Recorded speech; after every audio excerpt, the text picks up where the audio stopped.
Adquiere tus rifas 2017 a solo 5 soles y gánate microondas, cocinas, ollas arroceras, bicicletas, caja china, y una minivan 0 kilómetros. Este domingo 17 de diciembre, todos al Colegio Santo Tomás de Aquino, desde el mediodía. No digas que no te avisé. Gracias por tu generosa colaboración. Radio Santa Rosa, 60 años, llevando buenas nuevas en tu vida.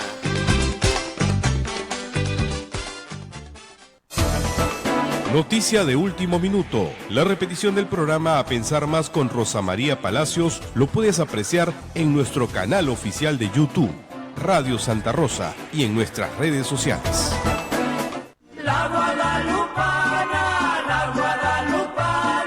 Radio Santa Rosa invita a participar a la peregrinación del Santuario de Nuestra Señora de Guadalupe en México. Del 15 al 23 de noviembre visitaremos el Santuario de Nuestra Señora de Guadalupe, la Capilla del Cerro Tepeyac, las pirámides de Teotihuacán, del Sol y la Luna, el Templo de Caracoles y las Mariposas, la Avenida de los Muertos y el Paseo de la Reforma, santuarios del Centro Histórico, la Ciudad de Puebla y Cholula. Informes al Jirón Camaná 158 Lima o al teléfono 427-6793. Radio Santa Rosa, 60 años, llevándote buenas nuevas en tu vida. Juan Dieguito, la Virgen le dijo.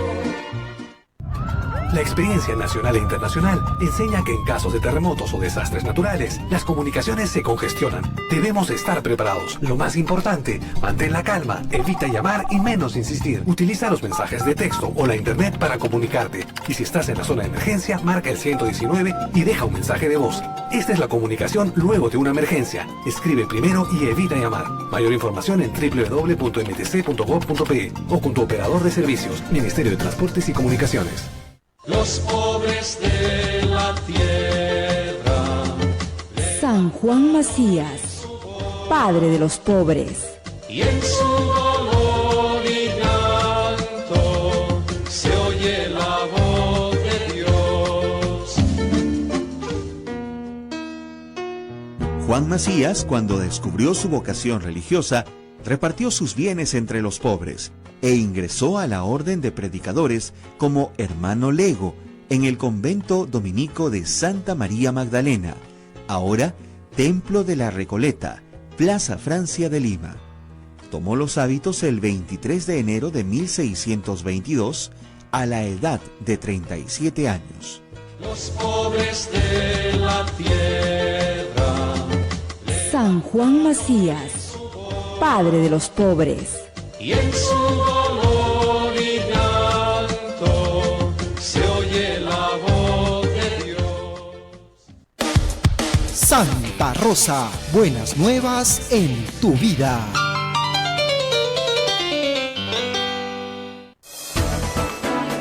La Sociedad Dominica de Medios de Comunicación, Sodomco, presenta A Pensar Más con Rosa María Palacios. Hola amigos, ¿qué tal? Bienvenidos. Hoy es martes 12 de septiembre del año 2017 y estamos con Rosa María Palacios. Bienvenida, Rosa María. Muy buenos días amigos, no tengo voz. Vamos a tratar de hacer el mejor programa posible en un día muy especial para el Perú, sin voz, pero acá estamos. Y bueno, es un día muy especial para el Perú porque es un día de triunfo, es un día de orgullo. Es el día en el cual empezó el fin. No es el fin definitivo del terrorismo, pero sí es el comienzo del fin. Hace 25 años Abimael Guzmán fue atrapado por la Policía Nacional en una operación de inteligencia impecable, donde no se rompió una luna para capturarlo.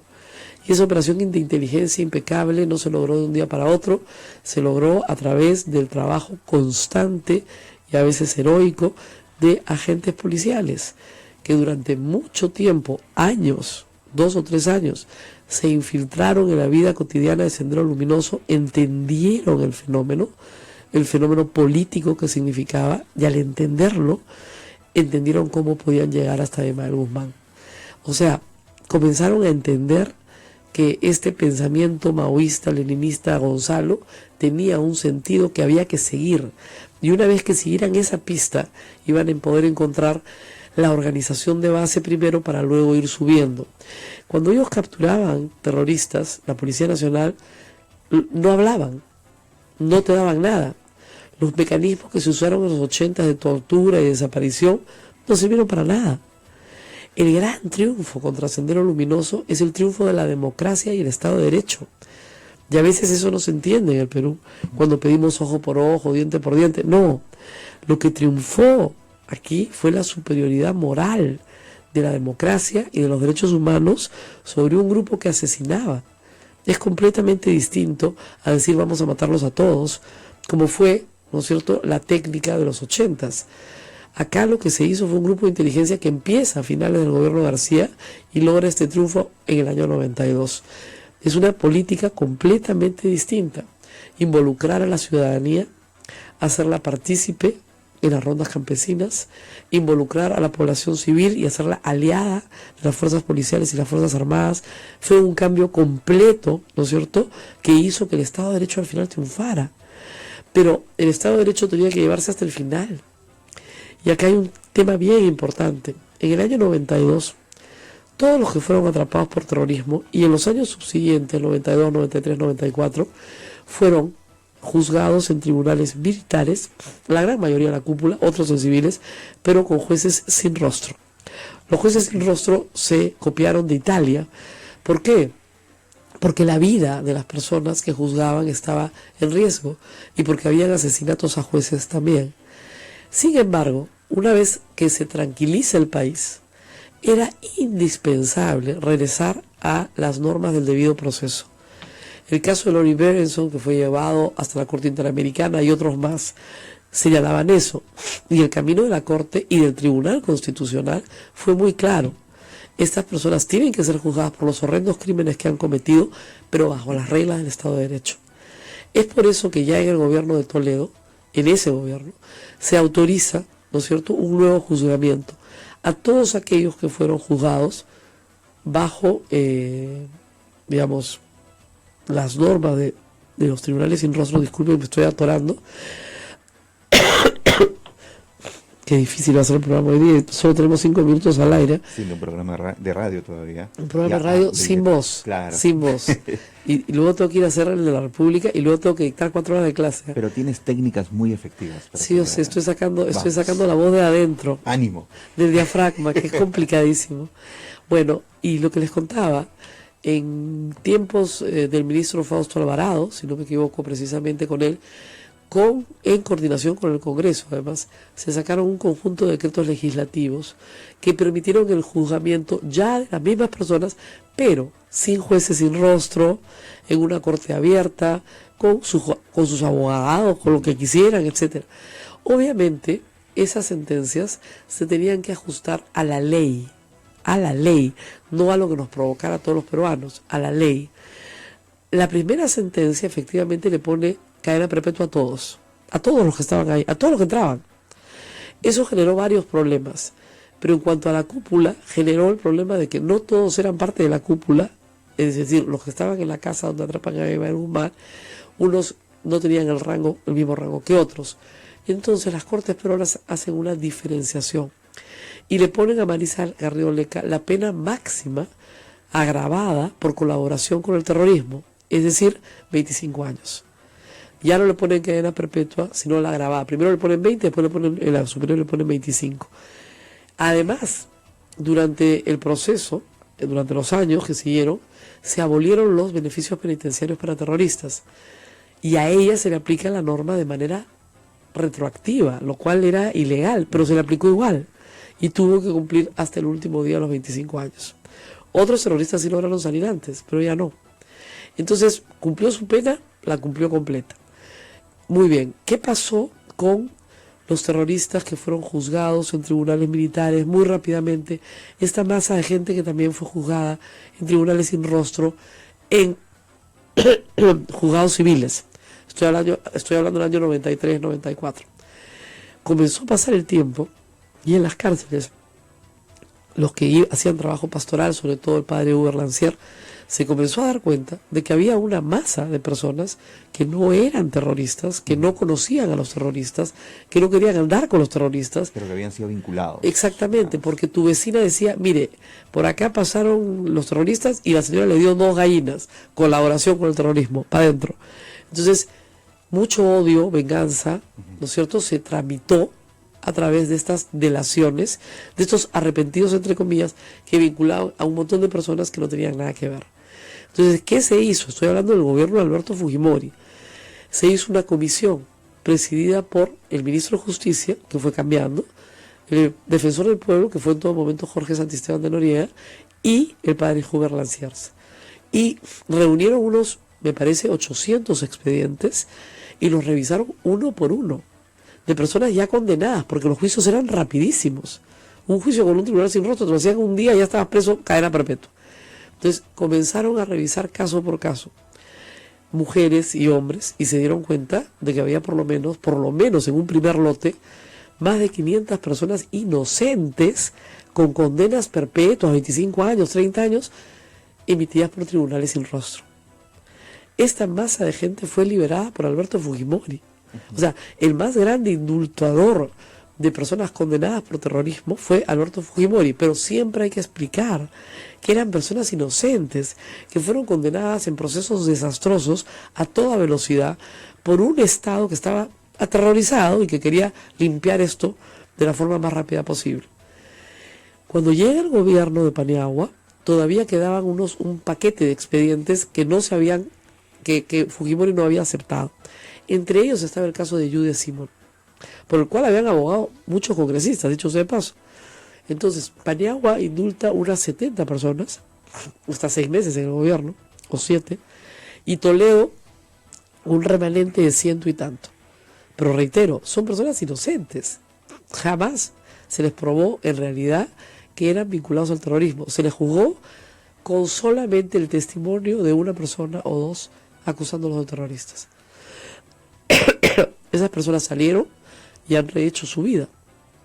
¿Ok? Entonces estamos hablando de un proceso que va desde 1992 hasta, yo les diría, el 2002-2003. El proceso de los nuevos juzgamientos a la cúpula de Sendero Luminoso se comienza a gestar en el 2001, cuando llega Toledo al poder, hasta el 2003, me parece, o 2004, en que son nuevamente juzgados. ¿Cuál era el temor ahí? Que si los juicios eran nulos, porque iban a conseguir la nulidad de los juicios de todas maneras, los soltaran. O sea, ese era el problema. Entonces había que volverlos a juzgar rápidamente dentro de las garantías del debido proceso. Entonces se creó toda una institucionalidad legal. Hay varios decretos legislativos que permitieron que estas personas fueran juzgadas otra vez. Entonces, el problema acá tiene que ser bien entendido. Acá no se ha querido liberar abruptamente a nadie, no se ha querido dejar a nadie sin condena, pero también se ha querido que triunfe el Estado de Derecho en respeto absoluto a los derechos de las personas. El terrorista, aunque sea un terrorista miserable y haya matado a mucha gente, la democracia le da derecho a la vida. Salvo que sea en una confrontación directa con las Fuerzas Armadas o policiales, una persona detenida no puede ser ejecutada. Eso lo entendió el GEIN. Por eso ellos no ejecutaron a Abimael Guzmán.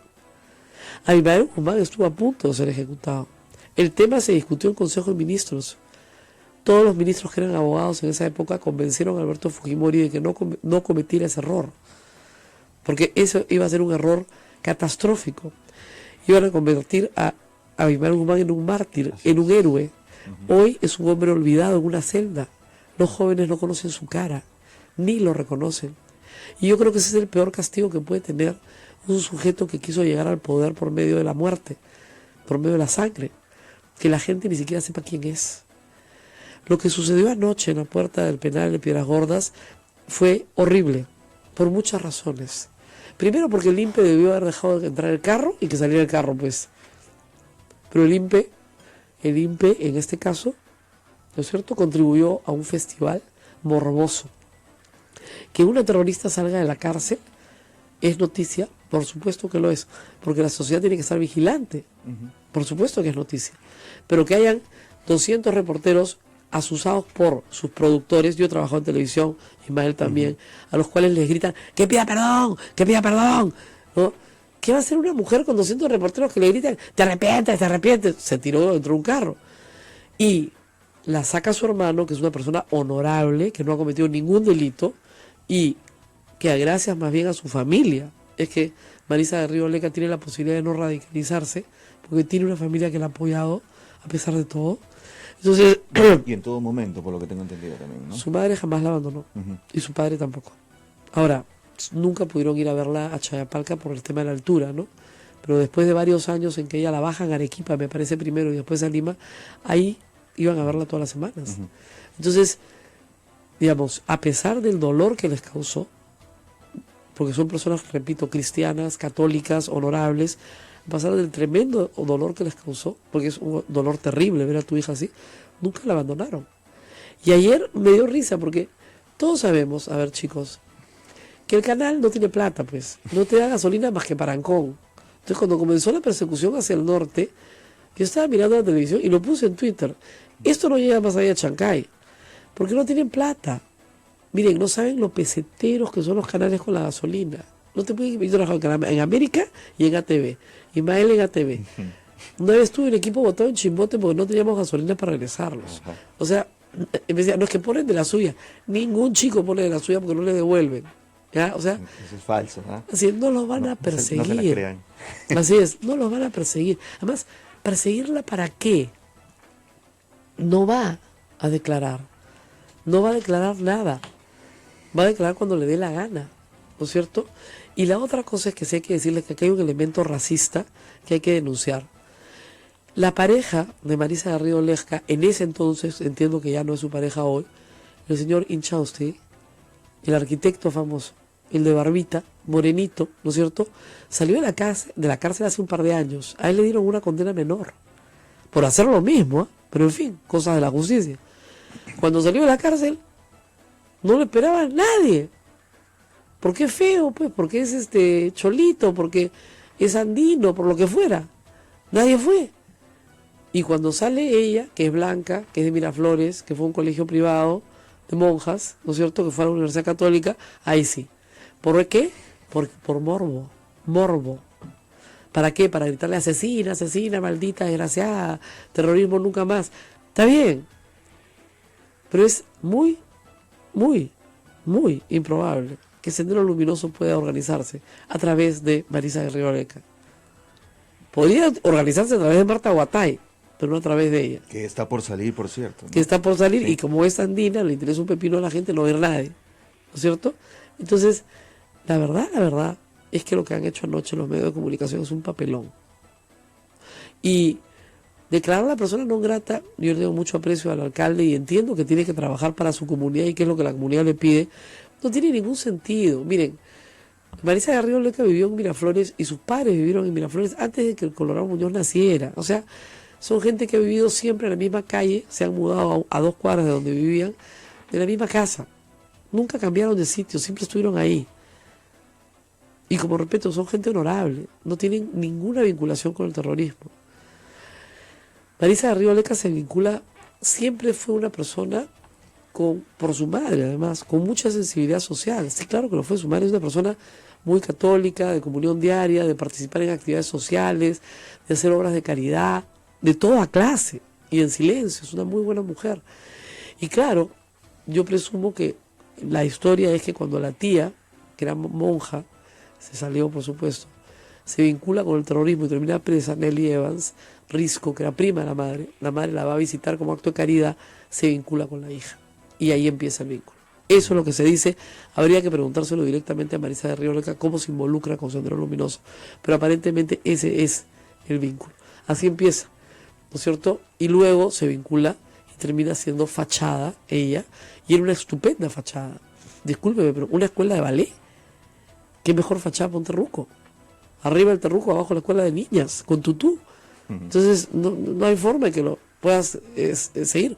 Y miren, Marisa de Río Leca estudió educación en la Universidad Católica. Sus compañeros de clase la recuerdan como una chancona, como la que hacía bien las cosas, como el ejemplo a seguir. Para que vean, o sea, ¿cuál es la lección que podríamos sacar para la juventud? Miren, aún personas que tienen el privilegio de tener muchas cosas en la vida, como una buena familia, una buena educación, una buena alimentación, una buena casa, etcétera, etcétera, etcétera, pueden desviarse y terminar en un camino de terror. Y esa es la lección que hay que darle a todos. Miren, cualquiera puede terminar en esto. Esto no solamente fue para personas pobres, la burguesía ayacuchana, no. Eso es un estereotipo que al final la historia ha determinado que ha ayudado a Sendero a progresar, digamos. Claro, pero cualquier cualquier persona, hasta la que tenga las mejores oportunidades, puede desviar sus ideas, desviarse del Estado de Derecho, desviarse de la democracia e ir al camino equivocado del terror. Y eso puede pasar ahora mismo. Exactamente, y esa era la oportunidad educativa de ayer. No tirarse encima de ella con las cámaras a gritar, terruca, arrepiéntete. No, lo que hay que explicar, y a mí sí me parece muy bien lo que hizo Somos, a pesar de que han dicho que han frivolizado, no. Lo que están tratando de explicar es eso. O sea, que una persona que tenga toda clase de privilegios en su infancia respecto al resto del país, ¿no es cierto? Y en su juventud, también puede ser captada por un movimiento maoísta, también. O sea, no es garantía. Si tú eres pobre, ¿no es cierto? La garantía, la excusa era la pobreza. Soy pobre, entonces me voy a levantar contra el Estado de Derecho que me afecta. Bueno, no era el caso de Marisa Reoleca. Es el caso que no encaja. Y por eso es morboso, ¿no es cierto? Entonces, esta mujer cumplió su condena. No es la primera que cumple su condena. Varios han cumplido su condena. Acuérdense de... ¿Te acuerdas de Peter Cárdenas? Claro. ¿Ah? Que él sí estaba arrepentido, por supuesto, ¿no es cierto? Y dio entrevistas y se fue al país.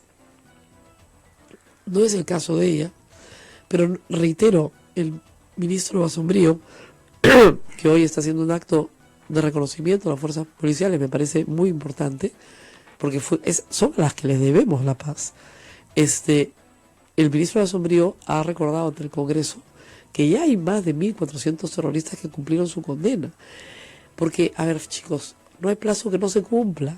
No hay plazo que no se cumpla. Si yo te condeno 50 años, pasados los 50 años se cumplió el plazo.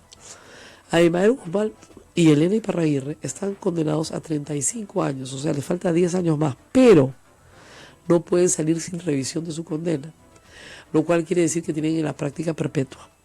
¿Ok? Las disposiciones internacionales y nuestra Constitución establecen que aun cuando te condenen a perpetua, tienes que tener revisión en algún momento de tu pena. ¿Ok? Esa es la idea. Entonces, en todas partes, no solo en el Perú, me están diciendo recupérate pronto, se me oye bien mal. Sí, pero estoy aquí pues al pie del cañón. Y lo importante es que tengo una voz. Hay homenajes al GEIN en todas partes, me parece importante, en el Congreso de la República, en la Policía Nacional. La pena, les digo con toda pena, es que el GEIN se desactiva luego de la captura de Abimael Guzmán. Poco tiempo después, Alberto Fujimori lo desactiva. Y lo desactiva porque Alberto Fujimori y Montesinos no sabían nada. Y querían en el fondo arrogarse la captura de Abimael Guzmán. Y ellos no sabían absolutamente nada de lo que había pasado. Y se enteran ese día. Porque además incluso el GEIN, frente al Grupo Colina, digamos, estaba desprestigiado. Montesinos consideraba que el Grupo Colina era mucho más efectivo, ¿no es cierto?, que el GEIN. Y ahí ustedes tienen las dos caras de la moneda. ¿Quién fue el que venció el terrorismo? ¿El Grupo Colina, que era una metodología, o el GEIN? Ganó el GEIN, porque era la inteligencia. Ahora todos quieren treparse al carro, y todos quieren salir a la foto. Pero los que estuvieron ahí fueron Benedicto Jiménez y Marco Miyashiro. Incluso que Tim Vidal, que era el director general de la policía, no tenía tampoco mucho convencimiento de que estos eran, digamos, realmente los que iban a lograr la captura de Abimael Guzmán. Había mucha duda. Pero eran 87 efectivos que trabajaban ahí, y ellos no tenían ninguna duda, estaban seguros de que iban tras algo grande, no sabían qué tan grande era, hasta que lo atraparon al cachetón. Vamos a estar más adelante con Carlos Paredes. Él ha publicado un libro que se llama La Hora Final, muy importante. Se han publicado varios libros estos días que creo que son importantes de leer. Vamos a la pausa y se los recomiendo después. Volvemos tras la pausa, tómate algo tibio, te piden por acá para que te restablezcas pronto y podamos estar con todo el mensaje aquí en A Pensar Más con Rosa María Palacios en las emisoras de la Sociedad Dominica de Medios de Comunicación. Pausa y volvemos. Sodomco, Sociedad Dominica de Medios de Comunicación. Somos la primera emisora católica del Perú. La primera en llevarte la mejor información, veraz y precisa, desde el mismo lugar de los hechos. Radio Santa Rosa, buenas nuevas en tu vida. Colabora con Radio Santa Rosa. Adquiere tus rifas 2017 a solo 5 soles y gánate microondas, cocinas, ollas arroceras, bicicletas, caja china. Y una minivan 0 kilómetros. Este domingo 17 de diciembre, todos al Colegio Santo Tomás de Aquino. Desde el mediodía. No digas que no te avisé. Gracias por tu generosa colaboración. Radio Santa Rosa, 60 años, llevando buenas nuevas en tu vida.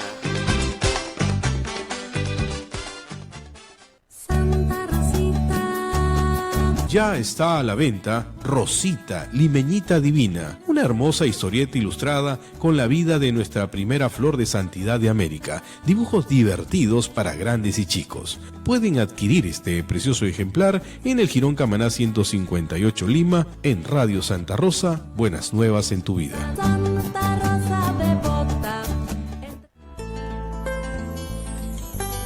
El Papa Francisco viene en enero. Sí, estamos muy contentos, será una gran manifestación de alegría. Estamos felices y queremos colaborar con nuestro aporte voluntario, comprometidos con las necesidades de este viaje.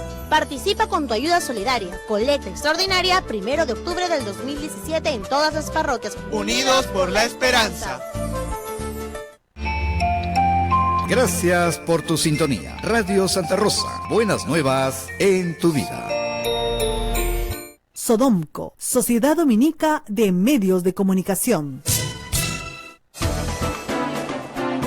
Bien, esta es la Sociedad Dominica de Medios de Comunicación Sodomco, que integra a Radio Santa Rosa en Lima, por donde también estamos en Facebook Live, Radio Santo Domingo RSD Chimbote, Radio San Martín Arequipa, Radio Veritas RTV Cusco, Radio Cepagua Ucayali, Radio Quillabamba La Convención y Radio Madre de Dios en Puerto Maldonado. Desde Facebook Live, gracias Rosa María, porque estando aún sin voz sigues dando mensaje y trabajando. Y por ahí te dan algunas recetas interesantes. Bueno, muy gracioso. Gárgaras de nabo, miel, tara, me han dicho que compre tara y me da, de verdad, unas gárgaras de tara. Gracias a todos. Yo espero mañana estar mejor. Tengo mis pastillitas acá, mis multibióticos, eso, pero la verdad es que empezó ayer, estaba dictando clase, mis alumnos son testigos y les dije, creo que estoy perdiendo la voz. Y la voz es mi instrumento de trabajo. Gárgaras de coca, con una cucharada de miel y un limón en ayunas. ¿Mate de coca? No, la gárgara de hoja de coca, de la hoja de coca. Ya con una cucharada de miel y un limón en ayunas en la mañana. Wow. Su madre, el jugo de limón. ¡Ah! Bueno, acá me decía agua con sal, ¿no? Porque la sal desinflama. Desinflama, sí. Exacto. Así como el azúcar coagula, el azúcar no sabes cómo coagula. Cuando tienes una herida abierta, los niños cuando se cortan el labio, ponle azúcar. Sí. Ya, al toque, el niño está contento porque pones algo dulce, pero al toque coagula. Entonces, hay recetas caseras. Me dice, pensé que me equivoqué de radio cuando escuché tu voz. No, soy yo en mi otra interpretación. ¿Ya? Bueno, hay varias cosas que están pasando. Carlos Paredes ha escrito La Hora Final. Humberto Jara ha escrito también un libro sobre los orígenes, muy interesantes. Lo tengo que terminar de leer, los orígenes de Sendero Luminoso desde la perspectiva de la camarada Nora, ¿no es cierto?, que es la Torre, ¿cómo te llamas? Toda la familia de la Torre está ahora en Noruega, pero en fin, la pareja de Abimael Guzmán se termina casando con él, ¿no? Civilmente de lo más burgués, pero en fin, y se casa con este profesor en los 70s, pero esta camarada Nora, que muere misteriosamente en los 80s y que solamente hay videos de un homenaje de ella muerta, ¿no? Nadie sabe de qué. Esta mujer es la gran organizadora de Sendero Luminoso. Es lo que ha explicado Beto Jara, muy, muy, muy interesante. Beto Jara examina los orígenes en los 70s. Y miren, yo les cuento una anécdota muy niña, ¿no? En el año 76, en Ayacucho, año 76, yo visité Ayacucho con mis padres, yo tenía 13 años, y fuimos a la Universidad de Huamanga, y mi impresión fue, no puede ser que esto sea una universidad. Estaba completamente pintarrajeada, con PCP, con Tupac Amaru, con lo que tú quisieras, pero estaba completamente pintarrajeada. Bueno, había gobierno militar, había toque de queda, pero a las 10 de la noche, yo estaba en el hotel que da a la Plaza de Armas, se juntaba un grupo de gente y cantaba. Y no cantaba oraciones a la Virgen, cantaba cánticos absolutamente revolucionarios, pero de sangre. Y de ahí ¡pop!, se dispersaba, porque a las 10 en punto empezaba el toque de queda. Entonces comentábamos en la mañana, ¿escuchaste lo que cantaban ayer? Y tengo ese recuerdo vívido, estoy hablando del año 76. En ese momento es cuando Abimael Guzmán, ya formando Sendero Luminoso, escindido del Partido Comunista, como un desgarro del Partido Comunista, comienza a formar sus cuadros y sus bases. Y ella también. Hay escuelas de adoctrinamiento, porque su teoría era la teoría maoísta, del campo a la ciudad. Vamos a formar cuadros militares para tomar por las armas el poder. Y al llegar al poder vamos a hacer una dictadura comunista. O sea, eso era lo que nos esperaba. Lo que ellos querían hacer era una dictadura comunista, a la cual iban a llegar por la lucha armada. Y la lucha armada era alzarse en armas contra el Estado de Derecho. Esto que fue planificado en estos años, en las finales de los 70, termina con la captura de Abimael Guzmán en el año 79. Está capturado y fichado y lo sueltan, porque no había de qué acusarlo en ese momento. Los militares lo sueltan, el gobierno militar de Morales Bermúdez. Y luego, cuando llega Belaúnde al poder, ahí ve, justamente en la democracia, ve a Abimael Guzmán su oportunidad. Él pensaba que en dictadura no iba a poder operar, ¿no es cierto?, por la represión de los militares, pero como la democracia es tonta, como la democracia tenía Estado de Derecho, él vio su oportunidad. Y efectivamente, en los años 80 parecía que el senderismo triunfaba en el Perú. Casi todo el Estado peruano, casi todo el territorio peruano estaba en estado de emergencia, casi todo. Hubo momentos en que muy pocas ciudades del Perú no eran zona liberada de Abimael Guzmán.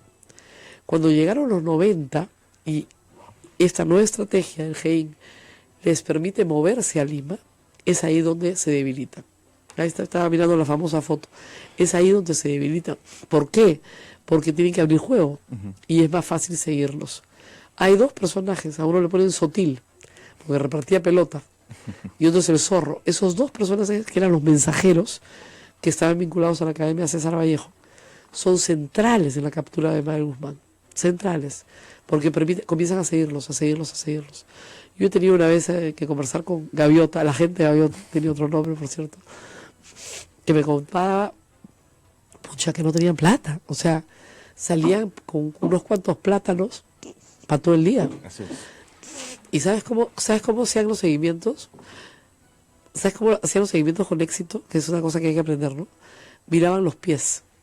Porque la gente se cambia de ropa. O sea, te sacas un gorro, te pones otro gorro, te sacas una casaca para que no te sigan. Pero los zapatos no te los cambias. Entonces ellos podían hacer los seguimientos mirando los pies. Ah, qué tal historia, ¿no? Me dijo, los zapatos no se los cambian. Entonces lo que tienes que fijarte es en qué zapatos se está llevando. Va a cambiar, se va a poner una peluca, se va a poner otra cosa, pero los zapatos no se los va a cambiar. Y seguían a la gente por horas. Veían qué doble vida llevaban, a qué sitios iban, a qué sitios entraban. Una verdadera labor de inteligencia. Inteligencia. Okay. Paciente, paciente, porque además ustedes entenderán, como he explicado, que el terrorismo tenía una estructura celular.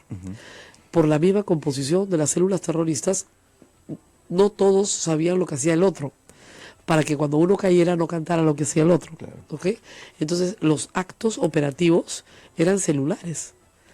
Los que estaban en Tarata recibían la orden, pero el resto no sabían que iban a poner una bomba en Tarata. Y es posible incluso que hubiera un terrorista entre las víctimas, no les importaba.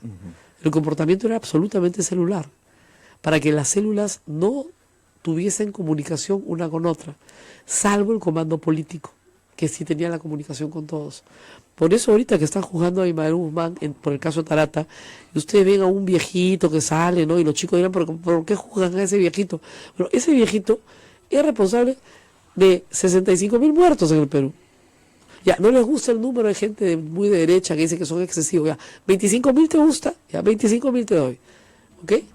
ese viejito es el responsable de esas 25.000 muertes, porque la reacción de la Fuerza Armada, que es una reacción, no es una acción, que es una reacción violenta y a veces salvaje y a veces violadora de derechos humanos, la genera Abimael Guzmán. O sea, es una reacción a los actos generados por el terrorismo. Entonces, este hombre tiene que cargar con miles de muertos en su conciencia, con gente absolutamente inocente que no hizo nada para merecer la muerte violenta que recibió. Vamos a la pausa. Ya está nuestro invitado en estudio, Carlos Paredes. Que va a hablar todo el resto del programa. Volvemos. Sodomco, Sociedad Dominica de Medios de Comunicación. Somos la primera emisora católica del Perú. La primera en llevarte la mejor información, veraz y precisa, desde el mismo lugar de los hechos. Radio Santa Rosa, buenas nuevas en tu vida.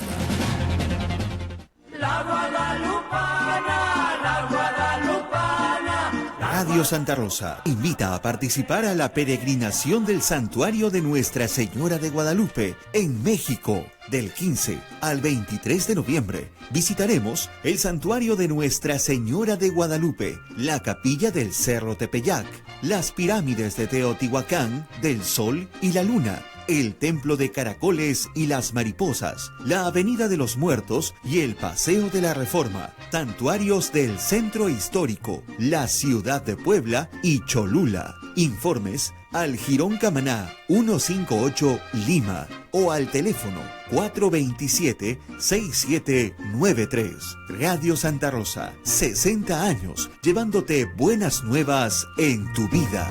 Juan Dieguito, la Virgen le dijo. El Papa Francisco viene en enero. Sí, estamos muy contentos. Será una gran manifestación de alegría. Estamos felices y queremos colaborar con nuestro aporte voluntario, comprometidos con las necesidades de este viaje. Participa con tu ayuda solidaria. Colecta extraordinaria 1 de octubre del 2017 en todas las parroquias. Unidos por la esperanza. En Radio Santa Rosa, hagamos lío con el Papa Francisco. Está brillando una luz en el camino para llegar a Jesús de la mano de... Veo aquí a muchos jóvenes, pero aunque tuviera los ojos vendados, sé que este lío solamente lo pueden hacer los jóvenes. Ustedes, jóvenes,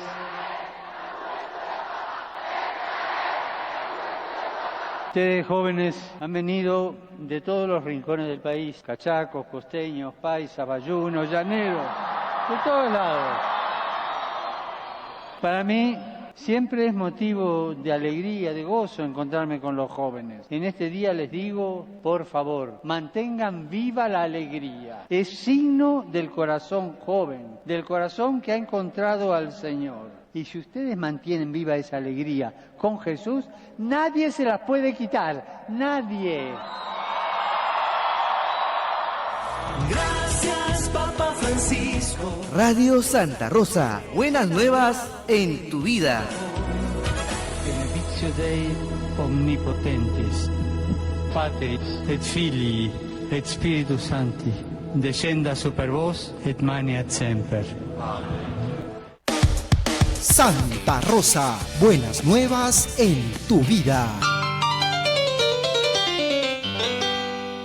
Sodomco, Sociedad Dominica de Medios de Comunicación.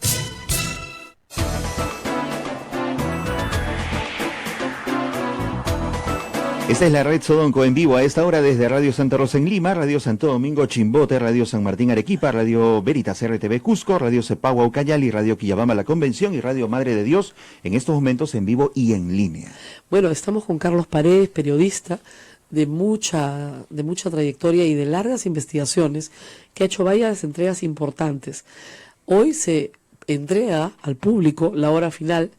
Planeta lo ha editado, está en librerías, espero que puedan leerlo. Hay varios libros que se han publicado con motivo de los 25 años y hay otros antiguos que se han reeditado, que son básicos. Yo recomiendo mucho el de Gustavo Gorriti, que es para entender los 2 primeros años de Sendero Luminoso, nada más, cómo se gesta Sendero Luminoso. Es súper interesante. También les recomiendo, por supuesto, el de Beto Jara, el de Toño Zapata, el de Tony Zapata, que lo voy a entrevistar el jueves, en fin, que de distintos ángulos cogen distintas partes de la historia, porque esta es una historia de 20 años, o sea, tú puedes irte a los 70 o puedes irte, como se ha ido Carlos, a finales de los 80 hasta la captura de Ismael Guzmán. Yo no he tenido la suerte de leer el libro, porque no me ha llegado, señores, mi editora de Planeta me lo debe, y nunca he entrevistado a nadie que no, sobre un libro que no he leído como principio, pero sí puedo decir que conozco la historia, y Carlos también, porque los dos hemos tenido la suerte de entrevistar a los miembros del GEIN, y creo que es válido e importante hacerles un homenaje hoy. Hoy justamente, el día que capturaron a Ismael Guzmán. Bueno, Carlos, cuéntanos un poco por qué decides hacer este trabajo, porque tú tienes un trabajo estrella, que es la investigación de Quetín Vidal, y alguien diría, una persona que ha investigado a Quetín Vidal y que lo ha destruido como héroe, porque no te acuerdas, ¿no? ¿Por qué quiere meterse a este tema del GEIN? Justamente para compensar de alguna manera. Mira, mi relación con la captura de Ismael Guzmán se produce el mismo día de la captura. Yo era reportero muy joven y ese sábado me tocó ir a la prefectura, a la puerta, casi a las 10 de la noche. Mi turno era de 8 a 10 y yo estaba por salir a mi casa y el jefe de información me dice, acaban de dar la primicia, el flash, habló en la televisión, en Canal 2, que han capturado a Ismael Guzmán, así que no te mueves. Y por supuesto salí a las 5 de la mañana de trabajo. Pero fue un día de fiesta, Rosa María, tú lo recuerdas clarísimo. Los ciudadanos salíamos a las calles, nos abrazábamos. Abimael Guzmán era el enemigo público número 1 del país. Ahora, había mucho miedo. Yo me acuerdo que pusimos la bandera, todas las casas se embanderaron, en Lima por lo menos, pero el día siguiente no hubo un mitin de júbilo, porque creíamos había que... temor. Claro. Todavía. Que había represalia. Claro. ¿Cuánta gente tendría este hombre en la calle? Los mismos hombres y mujeres del GEIN, porque eran 3 mujeres también muy valientes. Se ocultaron. Que ingresaron a la casa, pensaban que les iba a recibir una guardia pretoriana, estaban preparados ellos a dar la batalla, ¿no? Con las armas en la mano. Ellos tenían revólveres, quizás los senderistas tenían fusiles u otra cosa. Pero no fue el estilo ni la hombría de Abimael Guzmán, hay que decirlo. Es el único maoísta que cae levantando las manos como una mansa paloma. Mira, Salvador Allende prefiere suicidarse antes de entregarse a las tropas de Pinochet o de la Junta Militar, ¿no? No era su estilo. El mismo Pol Pot, en fin, o sea, para ponerlo en perspectiva histórica. Pero bueno, yo me involucro desde muy joven con el tema, siempre me sedujo esta idea de la captura. Ya en los 90 tuve acceso a un libro de circulación restringida que se llamaba La verdadera historia de la captura del siglo, y el autor era Jerónimo Inca, que era un seudónimo de Benedicto Jiménez, claro. ¿no? Cuando lo leí al principio dije, oye, de repente esto no calzaba con la historia oficial, ¿no? Quizás son celos pues propios de los policías, como tenemos celos en todos los gremios, pero cuando luego voy conociendo a la gente del GEIN, me doy cuenta que esto había sido un trabajo con mucho esfuerzo, con mucha pasión sobre todo, porque eran gente que contra todo seguía haciendo su trabajo, no tenían recursos. Mira, para ponerlo en perspectiva, Rosa María, yo creo que la captura de Abimael Guzmán se gesta no por una política de Estado, no se entendía, no teníamos los peruanos seteado bien qué era Sendero y cuál era la estrategia más favorable. Tampoco fue una política de gobierno, ni en el primer gobierno de García, que no tenía idea de lo que estaba pasando, cometió otro tipo de errores, ni tampoco en el gobierno de Fujimori, que claro, sí hizo algunas cosas en el tema de los ronderos, en el tema de apoyo político a las Fuerzas Armadas, etcétera, pero en el tema estratégico policial tampoco lo tenían claro. Ni siquiera fue una política institucional de la policía, ¿no? Porque dentro de la policía también había mezquindades, no se entendía bien. Les decían los cazafantasmas, por supuesto, que estaban gastando la plata por gusto, que no iban a lograr nada. Empieza en marzo del año 90 el GEIN y los primeros meses pues no traían ni detenidos, ni armamento, ni explosivos, ni volantes. Entonces decían, ¿a dónde se van? Van temprano, regresan en la noche y no traen nada. Van a pasear, se están gastando la plata por gusto. Pero entienden la lógica de Sendero, dicen, nosotros nos estamos equivocando porque estamos deteniendo a los milicianos que ponen las bombas, que asesinan, y ellos no van a delatar a sus jefes porque en principio ni los conocen, para empezar. Yo lo que explicaba antes que vinieras, la estructura era celular. Compartimentada. Así es, o sea, la célula, una célula no conoce a la otra célula. Por supuesto. Imposible que le sacaras algo. Benedicto Jiménez, que es el creador del GEIN, que era un policía inquieto, que había leído mucho de los escritos que se iban incautando desde los 80, se da cuenta que Abimael Guzmán, si bien es cierto, era el líder, ¿no? Indiscutible, le decían el Mesías, pues era un grupo mesiánico, ¿no? Además, se creía un semidios. Y tú ves la actitud cuando lo capturan de las mujeres, ¿no es cierto? Cómo la protegen. Cómo lo protegen, ¿no? Como si fuera un semidios. Y ves la actitud en el famoso video sobre el griego. Estaban en éxtasis, las mujeres viendo a un dios, ¿no? Increíble. Bueno, me contó Gaviota que cuando tienen en el piso a Inchaustegui, él le dice, mátame. Ha traicionado al partido y al presidente Gonzalo. Mátame, le decía mátame. Y se quería dar contra la pared, lo tuvieron que detener. Entonces Gaviota le decía, no te voy a matar. ¿Ya? Pero el grito era mátame. Mira el nivel de locura. El nivel de locura. No, Rosa María, Abimael Guzmán no solo se creía el líder de Sendero, él creía que era el prócer de la revolución mundial, que acá en Perú se iba a incubar la segunda ola de la revolución maoísta del proletariado, ¿no? Lo que es difícil de entender, de verdad, yo he leído mucho de esto, es cómo este hombre puede seducir a esta cantidad de gente. Está diciendo estupideces. ¿Te das cuenta? Para ti y para mí hoy, todo lo que dice es absurdo, ¿no es cierto? Sin embargo, logra, por ejemplo, Elena Iparraguirre abandona a sus hijos y a su familia. Y era una mujer con un posgrado en Francia, Así no es. era cualquier cosa. Burguesía yacuchana, docente universitaria, abandona a sus hijos para seguirlo. O sea, Marisa Garrido Leca abandona su carrera, abandona su familia. Les engaña, le dice que está en el Cusco. Les mandaban cartas de consejo con matasellos del Cusco. Y los padres pensaban que estaba en el Cusco. Se había separado a su esposo y que se había ido a vivir al Cusco.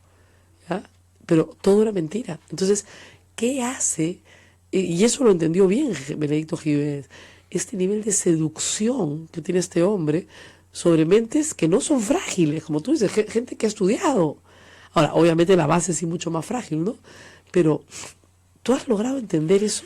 Mira, leyendo un poco lo que pasó en los 60 y 70 en la Universidad San Cristóbal de Huamanga, le decían champú, ¿no? Champú porque lavaba la cabeza de los estudiantes. Pero, claro, era el marxismo, leninismo, maoísmo y esta interpretación autóctona que hace él, que se llamó el pensamiento Gonzalo. Pero lo que él decía es, vamos a hacer la revolución del proletariado, del campo a la ciudad, tomando como espejo la revolución cultural china, ¿no? Que no es la revolución china, es una cosa mucho más sanguinaria, una cosa... Incluso en el diagnóstico, Rosa María, se equivoca estrepitosamente Abimael Guzmán, porque decía que el Perú era básicamente un país rural, semifeudal, y había cambiado totalmente. En los 80, Lima crecía... a toda velocidad era otra historia. Sí, por supuesto. Pero a pesar de eso consigue que pocos, pero gente se fanatice. Escribían cartas de sujeción. Exacto. ¿no? Entregaban su vida al presidente Gonzalo, al llamado presidente Gonzalo, imagínate. Y estaban dispuestos a cualquier cosa. Por eso es que cuando la policía dice, vamos a cambiar de estrategia, no vamos a detener y después investigar porque no encontramos nada. Vamos a seguirlos, vamos a investigar, vamos a probarles y después y ahí hay dos personajes que son centrales. Uno es Sotil. O sea, el Gein lo bautiza como Sotil. Cholo Sotil, sí. Porque repartía pelota. Y porque se pareció un poco a nuestro emblemático delantero también. Este reparte pelota, porque iba a distintos sitios. Era el cajero, el que repartía el dinero, ¿no? Exacto. Entonces, no lo atraparon, lo siguieron. 2 años, Rosa María. Exactamente, sabiendo que era terruco. Pero eso es una estrategia. La gente dirá, pues si eres terrorista, ¿por qué no lo atrapas? Porque lo necesitas. Luis Arana Franco entregó a Deodato Juárez Cruzar, que era el jefe del departamento de propaganda, considerado el delfín, él mismo de Abimael, a Yovanca Pardavé Trujillo, Tito Valle Travesaño, grandes estrategas y líderes de lo que era la correa de transmisión de Sendero Luminoso en el organigrama, ¿no? Que esos mueren en Castro, sí, en el motín, la operación Mudanza 1. Exactamente, esos mueren ahí, pero son centrales para la captura de Abimael Guzmán. Por supuesto. Y los van capturando después de que han logrado obtener, como tú dices, a varios. Lo capturan en junio del 92 y lo tenían detectado desde abril del 90. Claro. Imagínate. Y les puso 1 a 1. Claro, no era tonto, tampoco se daba cuenta. Se cambiaba de ropa. No hablaba por teléfono, se mudó, se alquiló una oficina en Lince, después una casa en Pueblo Libre, cambió de carro, no usaban hablaban por teléfonos públicos. ¿Ya? Porque acuérdense que no había celulares, chicos. Sí. Y los policías no podían comunicarse entre ellos. Las mujeres fueron clave para espiar esas llamadas. Claro. Con ayuda de la Central de Inteligencia estadounidense les habían regalado unas carteras muy sofisticadas donde tenían la radio y desde la correa de la cartera podían activar en la radio, entonces se ponían detrás de ellos como esperando su turno para hablar en el teléfono público, abrían la radio y sus compañeros escuchaban la conversación completa, fue fenomenal, hasta lograron grabarse los números que marcaban los terroristas y después los intervenían y ahí sacaban mucha información. Claro. ¿no? Pero fíjate, ese trabajo que se ha hecho, pero qué bárbaro, o sea, milímetro a milímetro, costó mucho trabajo. Y la captura final, como se llama la hora final del libro, ahí se la jugaron, porque en realidad sabían que había algo importante ahí, pero no sabían cuán importante era. Yo leí el testimonio de un suboficial que dice, mire, a Benedicto Jiménez, yo le entrego mis galones, pero ahí hay alguien, o sea, tenemos que entrar el sábado porque se van a mudar.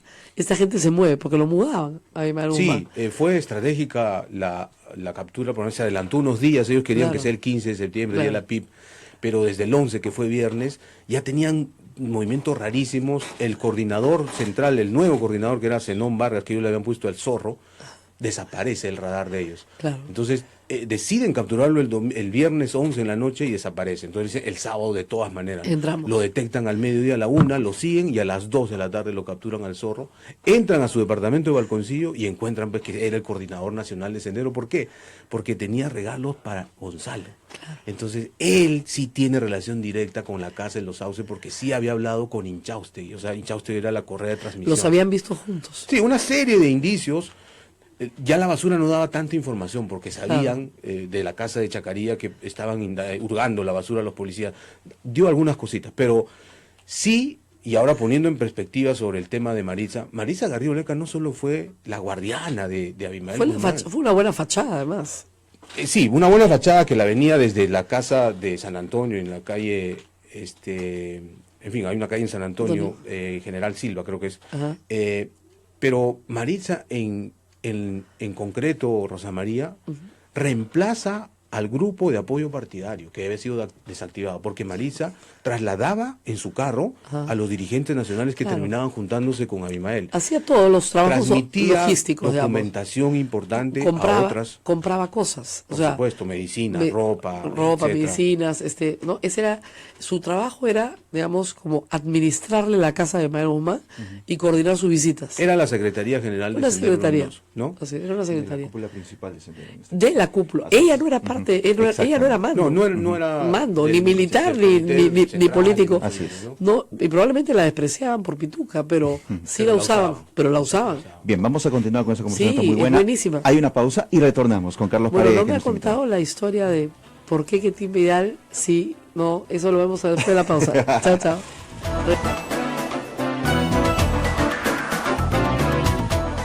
Sodomco, Sociedad Dominica de Medios de Comunicación. Somos la primera emisora católica del Perú. La primera en llevarte la mejor información, veraz y precisa, desde el mismo lugar de los hechos.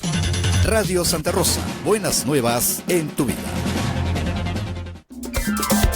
Colabora con Radio Santa Rosa. Adquiere tus rifas 2017 a solo 5 soles y gánate microondas, cocinas, ollas arroceras, bicicletas, caja china.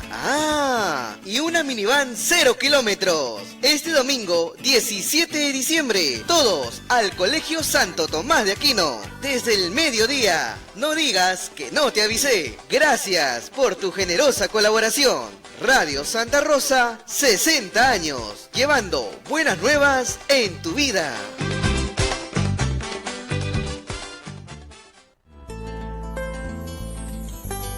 El Papa Francisco viene en enero.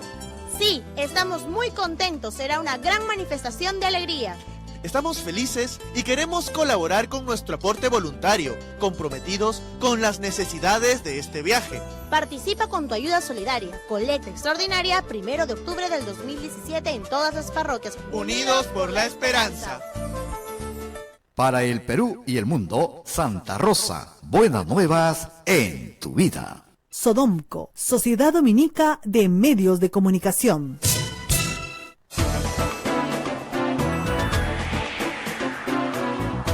Ya estamos en el aire, continuamos. Está Carlos Paredes, autor del libro La Hora Final, aquí con Rosa María Palacios.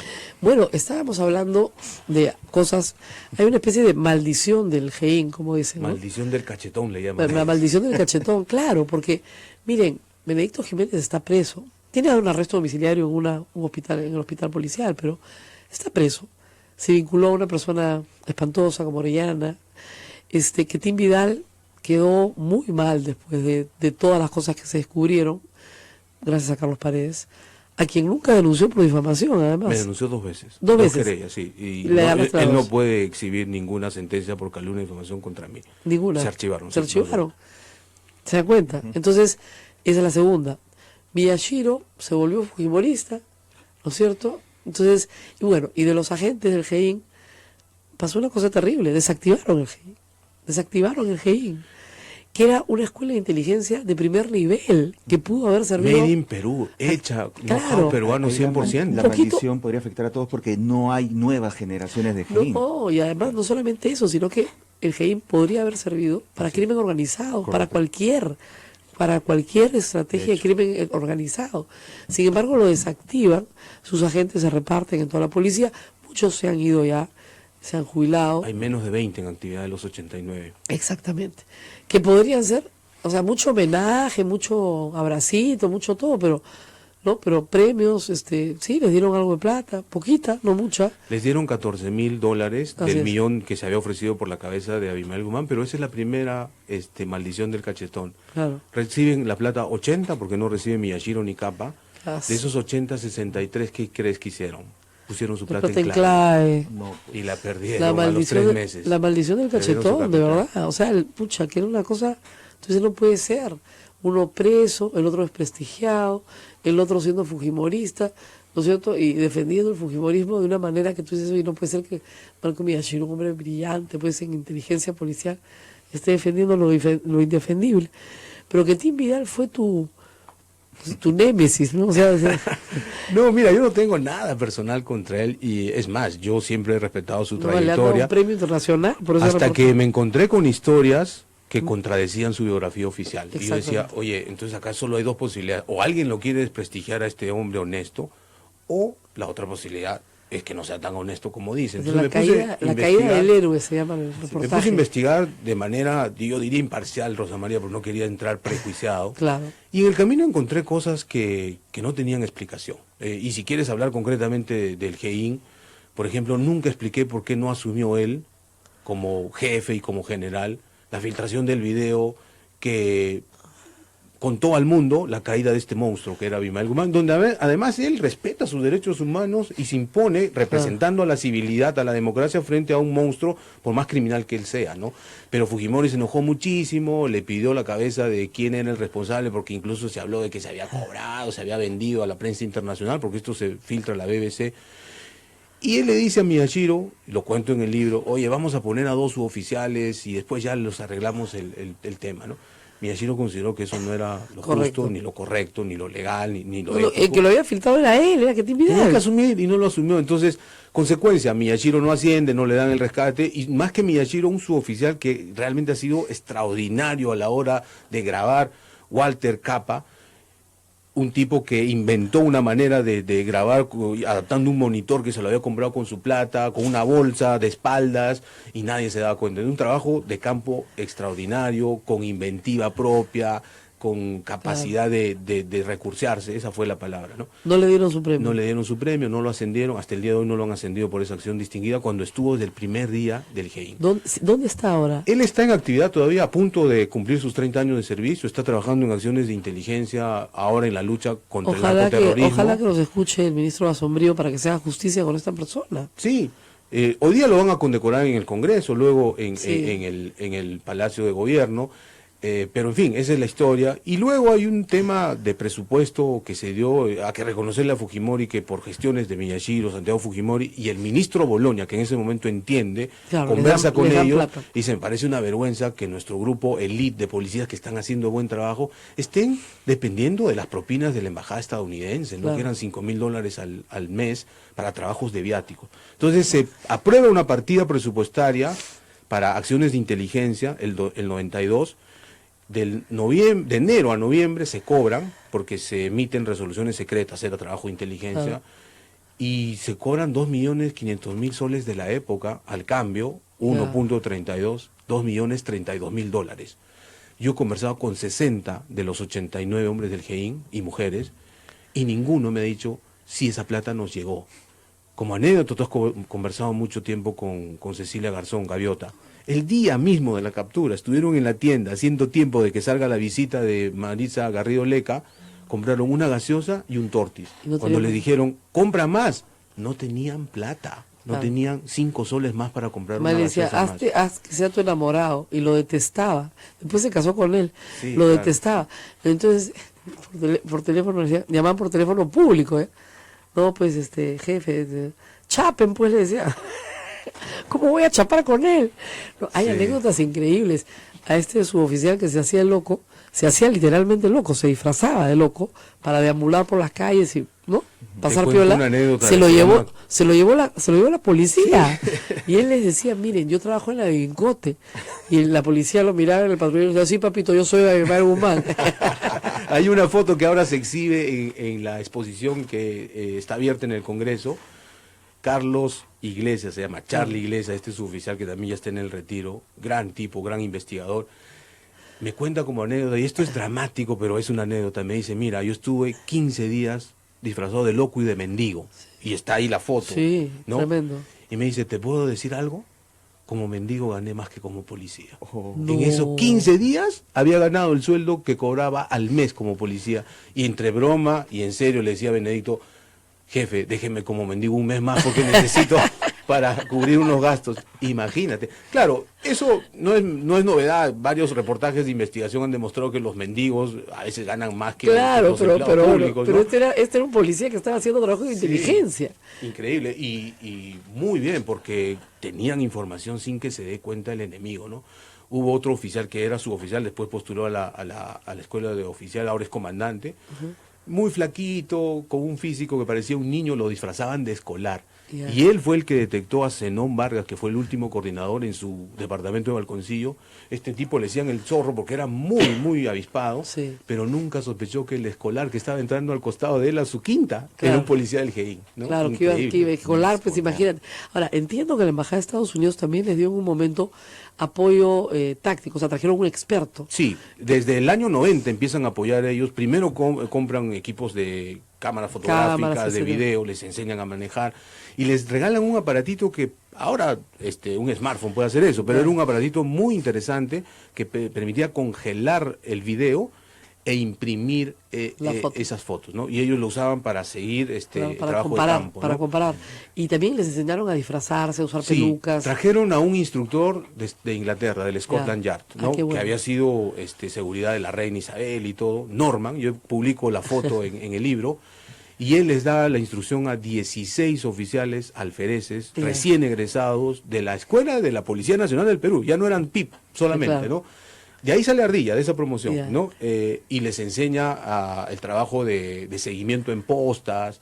Claro, la técnica que ellos traían era muy refinada para un país de primer mundo. Decían, vamos a seguir en paralelo las avenidas. Sí, y le decían, sí, Norman, pero acá en Lima te vas a chocar con una pared o con un parque si sigues en paralelo. O le decían, vamos a seguirlo con 5 carros. Le decían, Norman, tenemos uno. O sea, para todos, un Volkswagen viejo, ¿sabes? Pero ellos me cuentan que al final, tanto este instructor inglés, británico, como los propios agentes estadounidenses aprendieron más de la inventiva de los GEINes, que de la técnica refinada. Hubo un intercambio de experiencias muy interesante.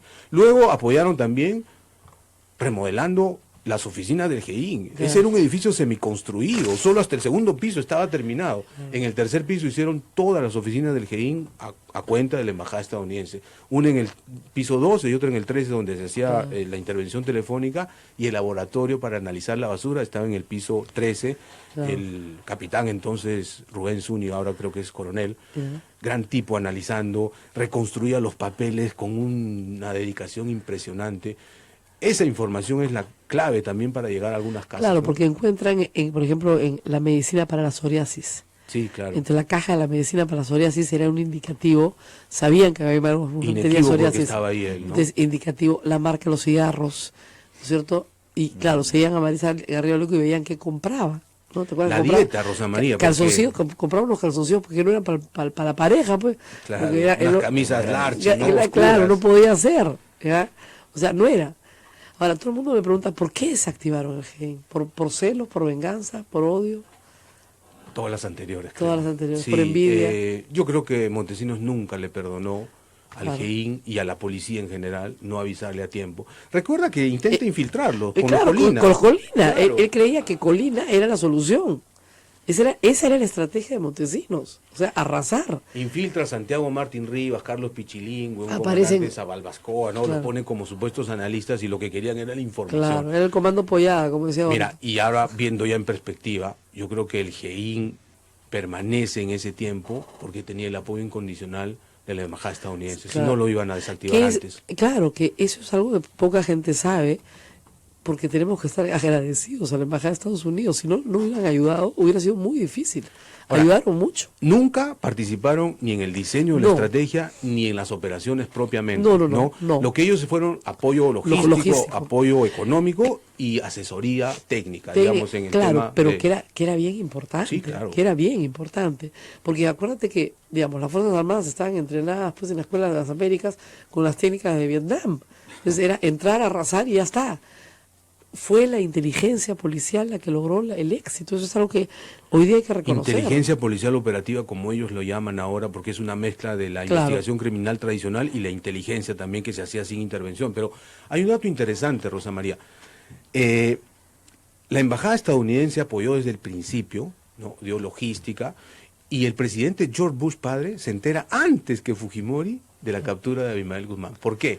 Porque esta estación de la CIA había donado, entre otras cosas, los aparatos de radiocomunicación. Claro. Y ellos tenían acceso a esa Acceso. información. Se dan cuenta que ese sábado había mucho movimiento, así que Se el ponen a escuchar y contacto, escuchar. que era Superman, le decían, Superman. se va a la oficina de Benedicto a las 3 de la tarde y no se mueve hasta que el mayor Valencia les dice por radio, positivo a 0, cayó el cachetón, tenemos al cachetón.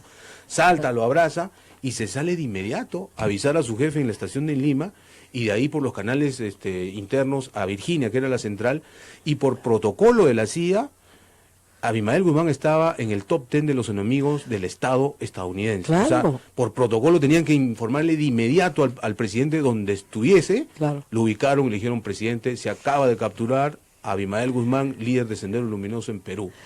Eran las 9:15 de la mañana, de la noche. Pero Fujimori estaba pescando. En Iquitos inubicable. Inubicable. Montesinos lo quería, no había teléfono Y satelital. además ahí hay una cosa que sí hay que decir, seguramente lo cuentas en el libro. El GEIN le salvó la vida a Abimael Guzmán porque entendieron que fusilarlo no era una salida. Y luego Fujimori discute esto en Consejo de Ministros. Y los ministros abogados le dicen, no lo puedes hacer, porque te van a perseguir de por vida por hacerlo, ¿no? Y dos, porque lo vas a convertir en un héroe. En un mártir. En un mártir, en un héroe. Entonces, no, hay que meterlo preso. Miren, yo creo que el peor castigo para Abimael Guzmán es que los jóvenes no tienen la menor idea de quién es. Es un hombre viejo, olvidado en una cárcel. Decrépito, con ideas muy desfasadas, Claro. digamos, casi. Responsable directo de la muerte de 65. Que escojan el número que más les guste, ¿ya? 25.000 o 65.000. Pero aún las barbaridades que hicieron en las Fuerzas Armadas son una reacción a su acción. O sea, él es el que genera la violencia. Mira, era tan criminal, hay que decirlo con todas sus letras, que una de las estrategias de Sendero Luminoso en el campo, en la Sierra Sur donde empieza, era provocar el genocidio contra los campesinos de las Fuerzas Armadas. Esa era parte de Claro, su estrategia, de su lógico. lucha. Agudizar. En algunas cosas, agudizar Las las contradicciones. contradicciones. En algunos casos lo logra, pues, ¿no? Nosotros aprendimos, tú eres más joven, Ismael, aprendimos mucho magoísmo. ¿Ya? Materialismo histórico, dialéctico. Claro, eran todo, o sea, aprendimos todo. cursos obligatorios en la porque- universidad. No, aprendimos después también, porque estos magoístas fanáticos repiten ciertos lemas Claro. con los cuales tú los puedes identificar. Cuando tú escuchas amar al pueblo de todo corazón, eso es maoísta. ¿Te das cuenta? Destruir el prestigio. Salvo el poder, todo es ilusión. Salvo por todo eso maoísta. maoísta. Destruir, o sea, levantar cosechas. Levantar cosechas quiere decir que no le permitas a los agricultores recoger su cosecha. Y comercializarla. Con lo cual les destruyes la vida. Solo autoabastecimiento. Entonces ellos tenían, por ejemplo, consigna, levantar cosechas. Entonces es terrible lo que hicieron, es terrible, pero los periodistas y los ciudadanos peruanos aprendimos a identificar rápidamente estas consignas para identificarlas como maoístas. Y eso fue lo que hizo Benedicto Jiménez. Esto es maoísmo, muy bien. ¿Qué es el maoísmo? Agudizar las contradicciones, muy bien. ¿Cuáles son las contradicciones estas? Vamos por ellas. Y entender la lógica, ¿no? Cuando ellos se mueven del campo a la ciudad, que fue su error estratégico, están siguiendo un lineamiento de Mao, del campo a la ciudad. Cuando se mueven a la ciudad, ahí se revientan, pues. Porque Abimael Guzmán pasa a la clandestinidad el año 79, después de que Claro. lo detienen en su casa, en la casa del suegro, que no quedaba en el cordón urbano marginal de la ciudad, quedaba en la avenida Pershing, Así es. muy cerca entre Magdalena y San Isidro, ¿no? Cuando él pasa a la clandestinidad, después se va a una casa muy bonita en Chaclacayo, donde hace la primera escuela militar, de ahí nace Lila, famoso, la gente que se gradúa en esa escuela va a Chuchi después, una parte, nunca se movió de Lima. Vivió entre San Isidro, cerca de Los Gutiérrez, muchos años. Después se cambió a una casa en Chacarilla, otra en Monterrico, donde cae el archivo central. Claro. Después se va a General Silva en San Antonio. Y después termina en Los Sauces, entre Surquillo y Que Miraflores. digamos que es la casa más modesta de las que vivió. Se cambia por estrategia, porque Claro. ya el GEIN sabía que buscaba Casas las ricas. zonas más residenciales, más ricas. Claro. Entonces dice, vamos a un lugar más clase mediero, ¿no? Así es. Bueno, Así es. nos están preguntando, el libro se vende en librerías en Lima, yo me imagino que va a llegar a provincia y también se va a vender en el extranjero si es que se conectan con la página web de Planeta, me parece. Sí, el libro se va a distribuir en todas las librerías del país y va a estar en Amazon en versión digital. Perfecto. Genial. Ya, Bien. pues todos los escriben del extranjero, Sí. quiero el libro a Amazon versión digital. Bueno, Muy chicos, bien, ha sido un esfuerzo extraordinario. Pero miren, como dicen, mi voz existe. Así, no hay forma de que me callen. Dios es peruano. Pero Dios tu día es acaba de empezar también. Mi día Ese es el cambia. tema. Me hace gracia esta persecución a Marisa Garrido Leca, porque de verdad que los reporteros no tienen plata para salir de Lima, porque no hay gasolina, no les dan nunca viáticos. Acá hay dos reporteros que pueden dar fe, Ismael y Carlos, y yo jamás le iban a seguir. Entonces, ¿qué están haciendo? El reportero de Casma está reportando para el RPP. El corresponsal. El corresponsal, Claro, pues sí, ya. Y así la irán llevando En a postas, Trujillo, en en postas. posta. Pero no, nadie puede perseguirla, pues.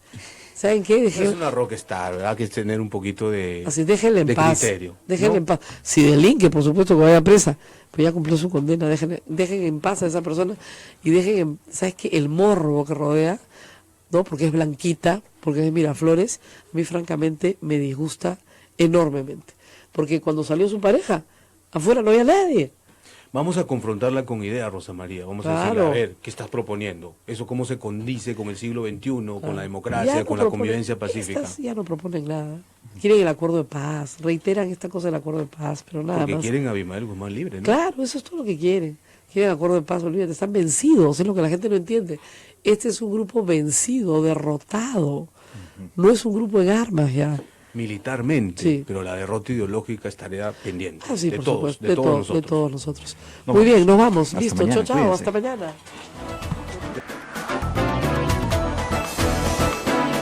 Hasta aquí, A Pensar Más con Rosa María Palacios. Este programa fue producido por la Sociedad Dominica de Medios de Comunicación, Sodomco. Radio Santa Rosa, buenas nuevas en tu vida.